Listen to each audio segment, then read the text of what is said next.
Hello everyone, welcome back to K crew channel by Nirmal Gupta. प्यारे बच्चों, आज हम क्लास 9th की वर्कशीट नंबर 43 सॉल्व करेंगे। हमारा विषय है सामाजिक विज्ञान और सामाजिक विज्ञान में हम इतिहास का पाठ 3 पढ़ेंगे, नाजीवाद और हिटलर का उदय। तो सबसे पहले मैं आपको एंट्रीज बता देती हूँ। आपको अपना नाम लिखना है, कक्षा अध्यापक का नाम लिखना है, डेट लिखनी है 13 अक्टूबर 2020। तो स्टार्ट करते हैं बच्चों आज की वर्कशीट। और आज की वर्कशीट का टॉपिक है नाजीवाद और हिटलर का उदय। तो देखिए, नाजीवाद और हिटलर का किस प्रकार उदय हुआ। 20वीं सदी के शुरुआती सालों में जर्मनी एक ताकतवर साम्राज्य था। बच्चों, इस वर्कशीट की एक एक लाइन को बहुत ध्यान से समझना, एक एक लाइन में आंसर छिपे हुए हैं। तो देखिए, जर्मनी जो था वो बहुत ताकतवर साम्राज्य था, ठीक है, 20वीं सदी के शुरुआती सालों में। उसने ऑस्ट्रेलियाई साम्राज्य के साथ मिलकर, अब कौन किसके साथ मिला है, जर्मनी मिला किसके साथ, ऑस्ट्रेलियाई साम्राज्य के साथ, ठीक है। जर्मनी ने ऑस्ट्रेलियाई साम्राज्य के साथ मिलकर मित्र राष्ट्रों के खिलाफ पहला विश्व युद्ध लड़ा था। अब बच्चों, ये जो लाइन मैंने छोड़ी है आपको यहाँ पे याद रखना है कि ये सभी क्या हैं, ये सभी मित्र राष्ट्र हैं। कौन कौन से हैं आपको नाम याद रखना है मित्र राष्ट्रों का, इंग्लैंड, फ्रांस, रूस तथा बाद में इटली और रोमानिया, ये सभी मित्र राष्ट्र थे। तो जो पहला विश्व युद्ध हुआ था, वो पहला विश्व युद्ध में जर्मनी और ऑस्ट्रेलियाई साम्राज्य तो एक तरफ था और दूसरी तरफ जो विपक्ष में थे वो सभी मित्र राष्ट्र थे, ठीक है। तो उसमें जो प्रथम विश्व युद्ध हुआ था उसमें जर्मनी ने ऑस्ट्रेलियाई राज्यों का साथ दिया था और मित्र राष्ट्र ये थे जिन्होंने युद्ध लड़ा था, ठीक है। अब देखिए, जो युद्ध हुआ था ये कब हुआ था, 1914 से 1918 के बीच में लड़ा गया था। सन 1917 में अमेरिका भी मित्र राष्ट्रों में शामिल हो युद्ध में कूद पड़ा था। अमेरिका ने भी साथ दिया था, किसका दिया था, मित्र राष्ट्रों का साथ दिया था अमेरिका ने। 1918 में केंद्रीय शक्तियां कौन कौन सी थी, जर्मनी, ऑस्ट्रिया और तुर्की, ये तीनों कौन सी थी, ये तीनों केंद्रीय शक्तियां बन चुकी थी। मित्र राष्ट्रों के हाथों पराजित हुई, मित्र राष्ट्रों के हाथों ये तीनों शक्तियां जो थी ये पराजित हुई। पराजय के बाद जर्मन सम्राट ने पद त्याग दिया। जब पराजय हुई जर्मन की तो जो जर्मन का सम्राट था उसने अपना पद त्याग दिया।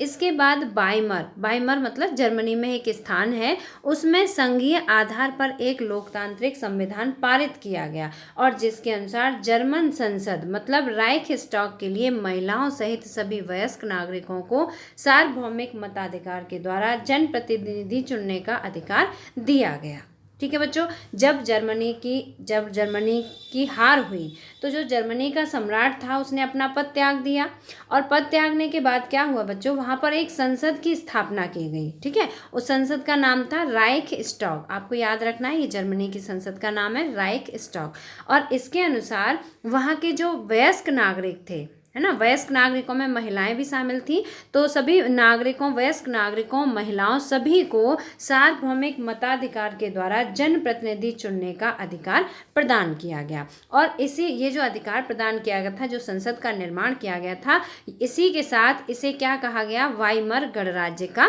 जन्म था। इसे क्या कहा गया बच्चों, वाइमर गणराज्य कहा गया, ठीक है। और ये वाइमर क्या था, ये जर्मनी में एक स्थान था, तो इसे वाइमर गणराज्य कहा गया। पराजय के बाद मित्र राष्ट्रों के साथ वर्साय की एक तरफा शांति संधि ने जर्मनी पर बहुत कठोर और अपमानजनक शर्तें थोप दी। अब ये वर्साय कहाँ पर है, ये वर्साय भी जर्मनी का एक स्थान है, ठीक है। इसमें हमने 2 स्थानों के बारे में पढ़ा जर्मनी के, एक वाइमर और दूसरा वर्साय, ठीक है। तो जो पराजय हुई, पराजय के बाद जितने भी मित्र राष्ट्र थे उन्होंने वर्साय की संधि की और संधि करने पर जो जर्मनी था उसके लिए बहुत ही कठोर और अपमानजनक शर्तें थोप दी, उस पर जबरदस्ती उसको पालन करवाना पड़ा, जर्मनी को वो शर्तें माननी पड़ी।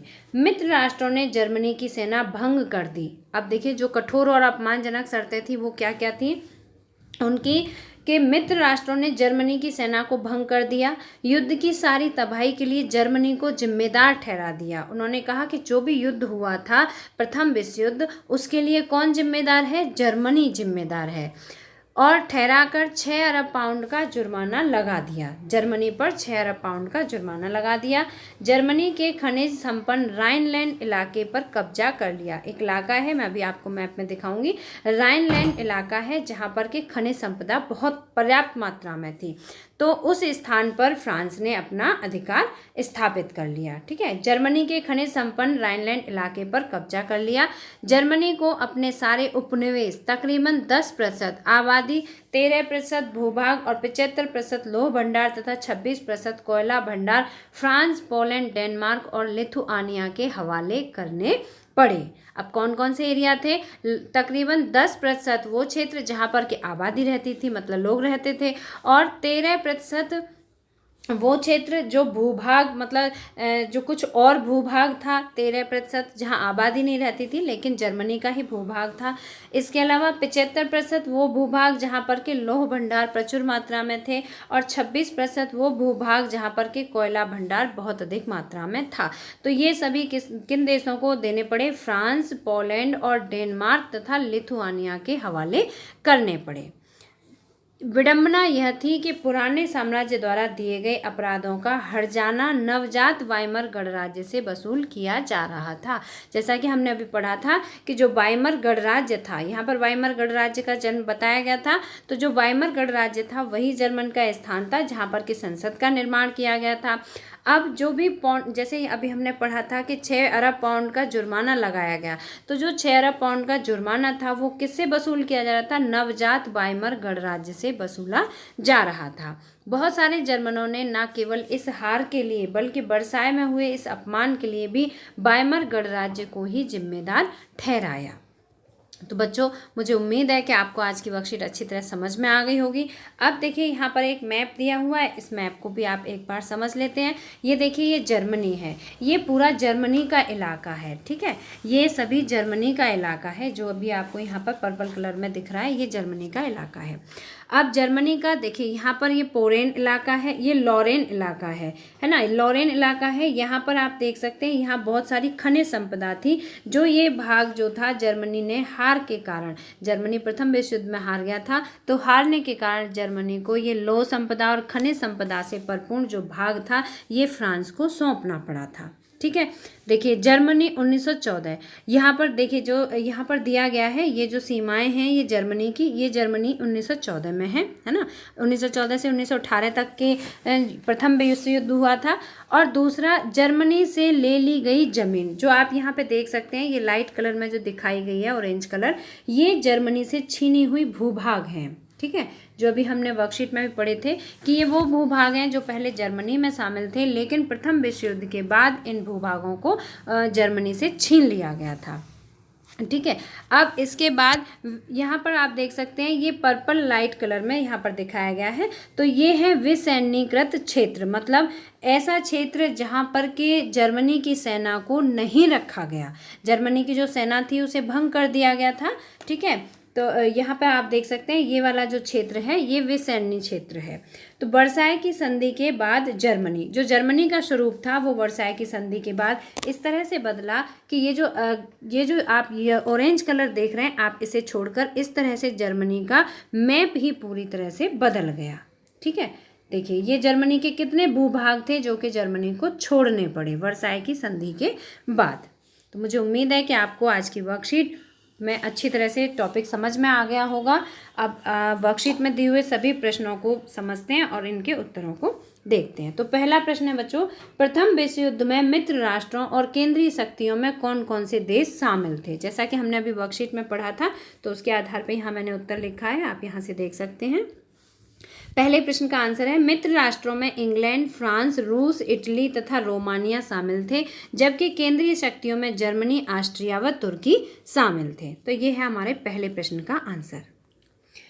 दूसरा प्रश्न है बच्चों, वाइमर गणराज्य किस प्रकार लोकतांत्रिक था? वाइमर गणराज्य, तो वाइमर राज्य में संघीय आधार पर एक लोकतांत्रिक संविधान पारित किया गया, जिसके अनुसार जर्मन संसद के लिए महिलाओं सहित सभी वयस्क नागरिकों को सार्वभौमिक मताधिकार के द्वारा जनप्रतिनिधि चुनने का अधिकार दिया गया। तो इस प्रकार से जो वाइमर गणराज्य था ये लोकतांत्रिक राष्ट्र घोषित हुआ। प्रश्न नंबर 3 है, वर्साय की संधि की कठोर शर्तें क्या थीं? तो जो वर्साय की संधि थी आपने अभी वर्कशीट के द्वारा बहुत अच्छी तरह से समझ लिया होगा। और उन्हें अपमानजनक क्यों कहा गया? तो देखिए, वर्साय की संधि की कठोर शर्तें निम्नलिखित थी। नंबर 1, जर्मनी को युद्ध के लिए दोषी ठहराया गया, है ना। पूरे जो युद्ध हुआ था प्रथम विश्व युद्ध, इसके लिए रेस्पॉन्सिबल जर्मनी को माना गया था। दूसरा पॉइंट है जर्मनी पर 6 अरब पाउंड का जुर्माना लगाया गया था। तीसरा पॉइंट है जर्मनी का खनिज संपदा का इलाका फ्रांस को सौंप दिया गया था। और फोर्थ पॉइंट है जर्मनी की सेना भंग कर दी गई थी। फिफ्थ पॉइंट है जर्मनी को एक कमजोर राष्ट्र बना दिया गया था और इसे ये जो कठोर शर्तें थी ये लागू हुई और इन्हें अपमानजनक क्यों कहा गया, क्योंकि इन शर्तों के कारण जो जर्मनी राज्य था उसे एक कमजोर राष्ट्र बना दिया गया। इसीलिए जो वर्साई की संधि थी इन्हें बहुत ही अपमानजनक कहा गया। प्रश्न नंबर 4 है बच्चों, आपके अनुसार युद्ध की सारी तबाही के लिए क्या जर्मनी को ही जिम्मेदार ठहराना सही था? अपने उत्तर का कारण भी लिखिए। तो जो प्रथम विश्व युद्ध हुआ था या युद्ध से जो भी तबाही हुई थी, क्या उसके लिए जर्मनी ही जिम्मेदार था? तो इसका आंसर है मेरे अनुसार युद्ध की सारी तबाही के लिए जर्मनी को ही जिम्मेदार ठहराना सही नहीं है। इसका कारण यह है कि जो नीतियां व कानून बनाए गए थे उनके लिए जर्मनी के साथ अन्य मित्र राष्ट्र भी जिम्मेदार थे। केवल जर्मनी ही जिम्मेदार नहीं था बल्कि अन्य जो मित्र राष्ट्र थे वो भी उस तबाही के लिए जिम्मेदार थे। प्रश्न नंबर 5 है, यदि आप उस समय एक जर्मन नागरिक होते तो वर्साई की संधि के प्रति आपके मन में क्या भाव होते?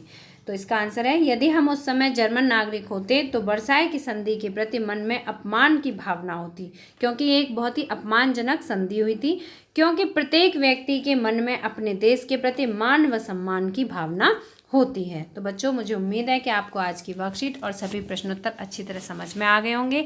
अगर आपको वीडियो पसंद आया तो लाइक करना, अपने फ्रेंड्स के साथ शेयर करना और अगर आपने अभी तक हमारे चैनल को सब्सक्राइब नहीं किया तो सब्सक्राइब जरूर करना। बच्चों आपको हमारे चैनल पर हिंदी, इंग्लिश और SST की सभी वर्कशीट के वीडियोज़ मिल जाएंगे। तो मिलते हैं फिर इसी तरह की नेक्स्ट एजुकेशनल वीडियो में। Till then bye bye, good luck to all of you.